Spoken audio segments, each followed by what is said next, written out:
When a Pokemon is faster than the literal legendary dragon of the region, you know that Pokemon is overpowered. Or is it? There are probably some, but Cryogonal is not one of them. Even though it has a respectable base stat total of 485, most of it is poured into its special defense. I mean, look at it. It's massive. You know what else is massive? Leaving its other defenses so weak that a pebble floating through the wind is enough to shatter it. Even though it has abysmal defense, its special attack is pretty decent. Now for some pre-run analysis. With Cryogonal being a pure ice type, it's weak against fire, rock, steel, and fighting types. So for the gym leaders, I currently cannot think of anyone being difficult except for Bryson by virtue of his Pokemon being ice types. For the Elite Four, everyone looks to be a problem, namely Chantal's Chandelure, Grimsley's Bisharp, and Scrafty, all of Caitlin's Pokemon except for Sizzleif as they are bulky in special defense, I think, and the entirety of Marshall's team. Wish me luck as we find out. Can you beat Pokemon Black with an angry snowflake? After replacing Snivy with a Cryogonal for a starter, we can start our journey by nearly losing to Charon. Wait, this time both of our rivals actually resist us. We should have changed Oshawott, so at least one starter would be at least weaker than us. Resist us, so we're gonna lose this battle anyways, I think. Unless it's another crit. Nope. Oh. Okay, they are just throwing. They are just throwing the match, man. Yeah, if Tepic gives us such a problem, I'm kinda dreading the whole run already. Also, I named Cryogonal and Snow as a wordplay between angry and snowflake. Now, if you're gonna tell me that I'm not creative, you're just wrong. What does Calm do is the question. Increases special defense and decreases attack. It's not like we had low special defense anyways. So, a fun fact about Cryogonal melts away when it's hot. So how is it alive? Nobody knows. Before we continue onwards, here's my broken attempt at Getsis' speech. My name is Getsis. I am here representing Team Plasma. Today, ladies and gentlemen, I would like to talk to you about Pokemon liberation. I'm sure most of you believe that we humans and Pokemon are partners that have come to live together because we want and need each other. However, is that really the truth? Have you ever considered that perhaps we humans only assume that this is the truth? Pokemon are subject to the selfish commands of trainers. They get pushed around when they are our partners at work. Can anyone say with confidence that there is no truth in what I'm saying? Now, ladies and gentlemen, Pokemon are different from humans. They are living beings that contain unknown potential. They are living beings from whom we humans have much to learn. Tell me, what is our responsibility towards these wonderful beings called Pokemon? That's right. We must liberate the Pokemon. Then and only then will humans and Pokemon truly be equals. Everyone, I end my words here today by imploring you to consider the relationship between people and Pokemon. The correct way to proceed. We sincerely appreciate your attention. I hope that really got recorded, because god dang it, I messed up so many times while trying that. Hey, let me know if you like it in the comments. Well, after another brilliant display of reading skill, the immediate next step would be to challenge the gym on Straighten City. But it's a bit difficult to say as we lost to our rival at the Pokemon school. Yeah, we just get tanked. Damn. We can't even beat Sharon. Okay. I should have put Tepic out of the equation for this, man. Okay, yeah, we're gonna have to grind up a little bit. I mean, I do defeat him after grinding, but it does not give me much hope for Chili's Pansear. After 2 sharpen, it's really bad. If he can crit fish for a while, I think it would work. So it did not really take too long as we easily passed through, as Pansear even when using fire type moves can barely hurt us. Didn't think the monstrous special defense was going to come in handy this early. I mean, I was expecting to have to go to around level 17 to learn Icy Wind. We did have to set up 4 sharpens and spam ice shards, but hey, not having to grind is fun, especially in Gen 5. Let's just hope Lenora is as forgiving. Let's see, can I feasibly do another one? Yes, that's 4 sharpens. Let's see, I think the ice... Okay, you know what? That's great. 4 ice shard, and also I made you use a potion. That means Pansear will not be using a potion at all. Well, frankly speaking... Oh, I think we're gonna win this time, yeah. Yeah, we won. I did not require to go to level 17. and you are gonna crit at the last hit. You could have crit like at the first, but no, you had to crit at the last hit. But before that I lose another battle to Charon again, but this time it was because I got burned, and in the very next try, the battle goes by pretty easily. I think if I don't have a proper counter for him soon enough, he may become a major hurdle in this run. So time for Lenora, and she was not forgiving at all. I mean, I was thinking her Watchog with Retaliate would be the problem, but we can't even go past her Herdier. I think she leads with a Herdier, so not much we can do about it. We can only just pray by spamming Icy Winds, and Watchog's gonna come in and just shove a Retaliate on our faces, and we are gonna be oh, okay, this one was tough as every time Herdier just goes for Leer and takedown combo, knocking us out without fail. So now we have to grind. But while grinding, we also learn Mist at level 21. We also learn Haze, but that's not relevant right now. Now, Mist is a move that I would not usually use at all. I mean, I cannot remember even one time that I actually used it. So what does Mist do that helps us here? So the move Mist actually stops the user's stats from being changed for 5 turns, which is useful to us as Herdier cannot decrease our defense using Leer. Now that Herdier can be dealt with, how do we go past Watchog? Well, that takes another 4 levels as we learn Aurora Beam, which allows us to finally go past Lenora. After having difficulty with Lenora, now every trainer had a target attached to their head as I battled every single one that I saw. With the Bugzim, I was a bit afraid that Dwevel would survive with Sturdy and knock us down with Smackdown, but it seems that Dwevel does not have Sturdy, so it was just a sweep. You were paid level 21, let's see, Ice Beam. Sorry, Aurora Beam. I think Dwevel has Sturdy, so... oh no. Okay, Lavani, probably not much, right? Yeah. Okay. That was just an Aurora Beam sweep. Hey, at least after like Lenora, it makes me a bit happy. I don't think we are gonna really need anything right now. Acid Armor, forget. I'm pretty tempted with this. Now for the 2 rival fights. Bianca went down with minimal issue. For Charon, I would say that he could be defeated if not for the Sandstorm in the desert, as with it damaging us every turn, and with Big Knight's flame charges, and also the citrus berry it's holding, it's just not possible. So we go into another grinding spree, clearing more trainers around the area, which gives us the edge in this battle.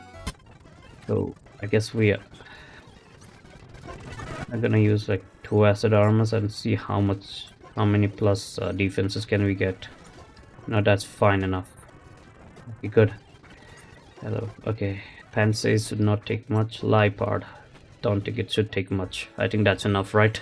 Barely. As you can see, if I did not have acid armor here, I don't even know how much I would have to grind for this. Well, that's not all for our acid armor. As for the following match with N, it plays an important role as N's Darumaka has Fire Punch, and as you can see how easily we go down without it.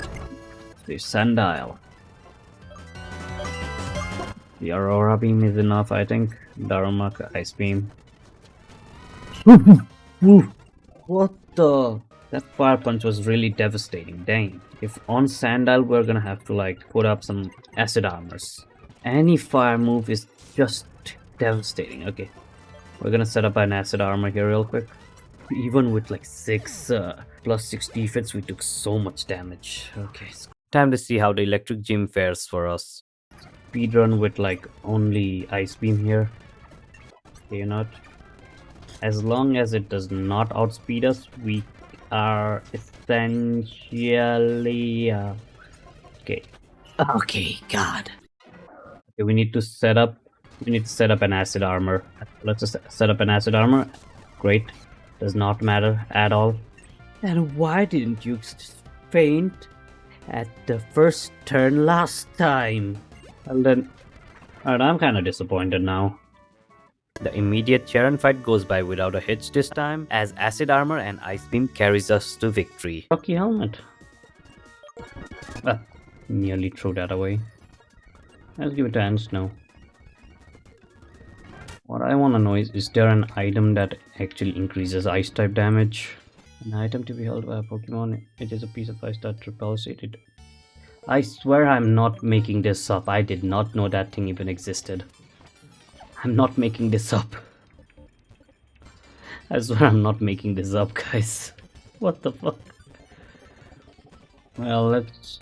Do I want to try? Because the Excadrill he has is steel type, so let's just try Torment. You know, that's fine enough. Or beam. I'd say +2 would be fine, right? Ice beam. Yeah, it was a you know what? It was a decent strategy, I guess. Well, if that slash had crit, we probably would have not survived, but you can learn slash. No, the slash is okay. Not if I need to relearn a move, that's good. Keep all the moves. But you just don't have enough attack, probably, right? How much attack do you have? And does it justify me teaching you slash? 3, you know? It's not really that... okay, it's like 20 points lower than your special attack, but even Chatot, even during the Chatot run, teaching him fly was the better option. Okay, we'll see when it comes to it. Okay, Clay was a sweep. That's good to know. Because next is Bianca. For the following Bianca battle, a couple of ice beams was enough, and N follows the same fate right after. So not funny story, but I was actually planning on doing a run with Litwick right now, but with the Pokemon Disc gym of mine, I chose Ghost types, so I was like, I don't want to do 2 Ghost themed runs, so that's why it's Cryogonal this time. Okay, hidden power. Grass, hidden power grass. That's okay. Not really something I'd hope for in a hidden power move right now, but I would have hoped for something like hidden power water, but okay. Skyla, being a flying type gym leader, posed no problem to us at all. Now with the jet badge, we can make quick work of Charon and watch Alder break his legs. And also we can go forward to challenge Bryson. By the way, I also pick up the TM for Flash Cannon from the Twist Mountain to have as another attacking move. Oh well, let's, you know what, we'll weigh how we fare against the Ice Gym Leader. Ice Dragon Gym Leader. We're gonna teach Flash Cannon. Wait, no. That would just mean that... That would just mean that 2 PP ups I used on Ice Beam would just be useless. You know what? Whatever, let's do it. How do I just remove Mist? Let's just remove Mist, yeah. Why do I even think of much? That removing Mist is gonna really bite us in the back later on. Probably. Hopefully not, but probably with how much I suck at making proper decisions, it's probably gonna happen. So we can just spam Flash Cannon and secure the victory. Then we mock N about being slow. I mean, my snowflake is faster than it, so I don't know what you're trying to prove, man. Have you seen the base stats? That's correct. Our Lord N has combined his power with legendary Dragon-type Pokemon and intends to create a new world. We herald the return of the hero, founder of this region. Pokemon are different from people. They are living beings who contain unknown potential. They are living beings from whom we humans have much to learn. They are beings whose greatness we should acknowledge. Beings who should be freed from our oppression. We, Team Plasma, invite you to join us. We all want to create a new world where people and Pokemon are both free. Ladies and gentlemen, I ask you now, please, release your Pokemon. Now for the Dragon Gym. I mean, you have like 3 Pokemon, so we are pretty fine, I guess. Cryogonal, Ice Beam, and then the final one is Axoros. Yeah, it's not winning. Yeah, it was just a 3-turn sweep with Ice Beam. I swear the amount of rival battles in this game is way too much. I battled you like 5 minutes ago. Why are you here again? Alright, Acid Armor first. Another Acid Armor too. Now, Ice Beam. Ooh, okay. Yeah. It has leftovers. Okay, so that's the thing that was messing with us. Okay, now that we know what's messing with us, we're gonna have to hope for like a high damage roll, or I'll beat up some trainers to see if we can level up once or twice. And now that we are one level higher, we can try again. Wait a minute, why don't we use the never melt ice then? Where is it? Never melt ice. Who knows, it may just give us the edge. Since Ember is just gonna use flame, let's still use an acid armor. Let's see if it gives us any kind of an edge. Okay, it did give us an edge. But the problem is, will we be able to hold on? Not, most probably we will, cause all of his other Pokemon are not really that difficult. Yeah, it did give us an edge. That was, you know what, Never Melt Ice is the goated item of this run. With all of this, we can finally reach the Pokemon League and start the final stretch. First, Chantal. Immediately, we need to reset multiple times as a starting Pokemon. Cofagrigus can burn us, which immediately dooms us, as we'll be unable to damage her next Pokemon, Chandelure. While we also have to hope that it does not go for a Fire Blast to knock us out, while also not being burned by its flame body. A lot of variables, I know, but when all requirements are met, the fight goes by pretty easily.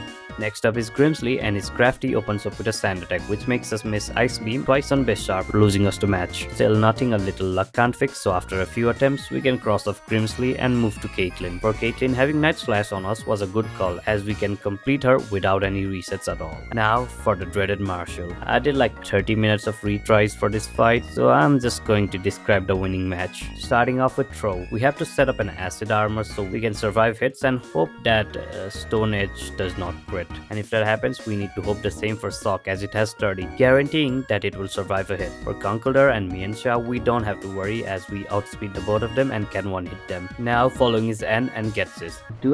Wait, I actually have to catch a Reshiram for this fight, don't I? Let's just save up to see what happens if I knock the Reshiram out. It just tells you to try and catch me. Once then, I'm just shoving a Master Ball on it. Your name is doesn't count. And since we cannot avoid having to capture Reshiram, and it gets placed in the front of the party, so I made up an arbitrary rules that I can attack or knock out the first Pokemon and then switch out. Try setting up acid armor here, yeah. That's good, I guess. Ice Beam on Zorar, because now I already have a acid armor set up, so Caracosta's Stone probably does not do anything. Archon cannot take a hit. Vanillux, probably a Flash Cannon is gonna be enough. Yeah, you are not beating us with a Flash Cannon though, Vanillux. Okay, Cling Clang, something that can quite literally defend us. Oh, Metal Sound, okay, you know what, that's great. You know what, that's good. Now for the final boss, Getsis. It's the same story with N, but this time I remembered that I can just lose the battle and deposit Reshiram. Can you tell I'm stupid? Alright. Let's switch to the winning run. We're gonna try setting up some acid armors on Hydreigon then. Okay, Cofagrigus is down. Let's try setting up acid armors on Hydreigon. What does it do? Oh, Focus Blast. Okay, will a +2 work? Yeah, probably it will work, right? Bisharp. You know, that's great. Things are going in our favor because it just lost. Right? It just missed. That's good. Now that's the problem Pokemon. Let's see. Well, I guess we didn't really have to do much. Seismitoad. Rain Dance is probably not gonna do anything. After setting up, Vupulan just got frozen. Okay. So, how did it go? While I was expecting long grinding sessions for this run, we did not have that many. I would say that the lucky stone we got at Charstone Cave massively helped us throughout the run, and even the parts where I thought I would be completely stuck, namely the Elite Four, did not take as long as I thought they would take. All in all, I would say that it was a pretty painless run, but hey, if you managed to reach the end of this video, let me know what you would have done differently. Alright, bye!